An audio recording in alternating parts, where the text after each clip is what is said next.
Mas, kita makan siang di restoran Padang Jalan Juanda yuk. Demikian telepon singkat yang langsung saya jawab dengan perkataan iya. Inilah telepon dari mitra saya, ayah angkat saya, seorang yang 20 tahun usianya di atas saya yang merupakan mitra saya lebih dari 25 tahun. Saya juga komisaris di perusahaannya dan memiliki saham kecil di organisasinya. Dan itu dulu sebelum strategi lain muncul di kemudian hari. Bisnis dipegang olehnya lebih ada 16 perusahaan. Dan saya respect sekali dengan beliau, seorang asli Bali. Beliau adalah ayah angkat saya. Singkat cerita, hari itu kami makan berdua di restoran Padang favorit kami. Dia bercerita sambil makan bahwa 3 bulan ini kami harus pinjam sana sini untuk menutup overhead perusahaan. Saat itu kami memiliki 600 lebih pegawai dengan beban usaha biaya rutin lainnya kurang lebih 1 bulan 5 miliar ongkos yang kami butuhkan. Sudah 3 bulan ini kita pinjam sana sini, demikian dia berkata. Berat dan benar deh, sudah 25 tahun lebih kita berbisnis, kita tidak pernah telat bayar gaji. Dia memulai monolognya dengan nada serius. Kemudian dia berkata, kita ini para direksi dan pemilik harus gulung koming setiap saat, cari cara untuk menghidupkan perusahaan. Dan untuk itu pegawai kita tidak perlu tahu masalah. Namun kali ini berat sekali. Lalu dia menatap saya. Ada saran nggak mas? Demikian dia berkata kepada saya yang lagi mengunyah makanan. Saya pun menjawab demikian.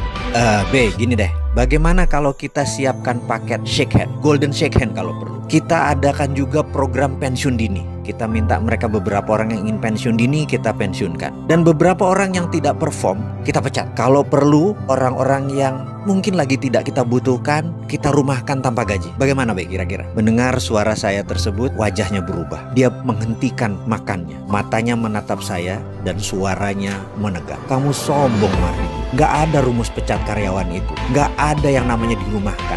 Gak ada yang namanya golden shake hand sekalipun. Mereka semua bekerja sudah sangat keras. Mereka adalah orang pilihan. Itu nadanya dengan tegas dia berkata. Kamu harus cari cara lain. Lalu dia melanjutkan bicaranya setelah terhenti sesaat. Kamu jangan pernah berpikir bahwa apa yang selama ini kita dapat adalah karena kepintaran kamu atau kepintaran saya. Gak ada itu. Semua itu terjadi, itu bukan karena kita. Ini merupakan jawaban dari doa 600 pegawai kita dan keluarganya. Mungkin kalau dikumpulkan ini adalah doa dari 1.500 orang. Jujur, kamu harus berpikir berbeda dengan apa yang kamu katakan barusan. Ini semua bukan karena kamu, bukan karena saya. Jangan mentang-mentang ekonomi lagi turun, kita lagi susah, pegawai kita pecat. Bukan begitu, nggak bisa begitu. Ini contoh aja ya, saya kasih tahu kamu. Coba kamu bayangkan, kamu berdoa dengan ikhlas, bekerja keras dan jujur. Lalu di catatan langit, kamu harus dapat rezeki 10 miliar bulan ini. Coba bayangkan itu ya. Maka malaikat yang ditugaskan menurunkan 10 miliar itu pasti perlu infrastruktur rezeki turun. Di mana itu? Yaitu bisnis kamu. Jadi dia turunkan lewat bisnis kamu, rezeki itu datang ke kamu. Begitu juga doa 1.500-an anggota keluarga karyawan kita.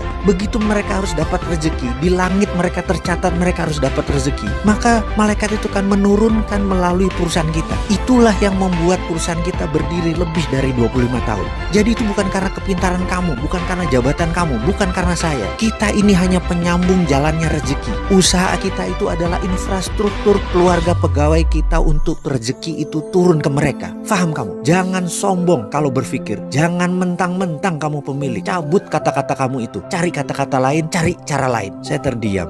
Sekali lagi, sudah puluhan kali saya terdiam mendengar monolognya. Saya merenungkan kata-katanya bahwa usaha itu hanya infrastruktur rezeki keluarga kita dan pegawai kita.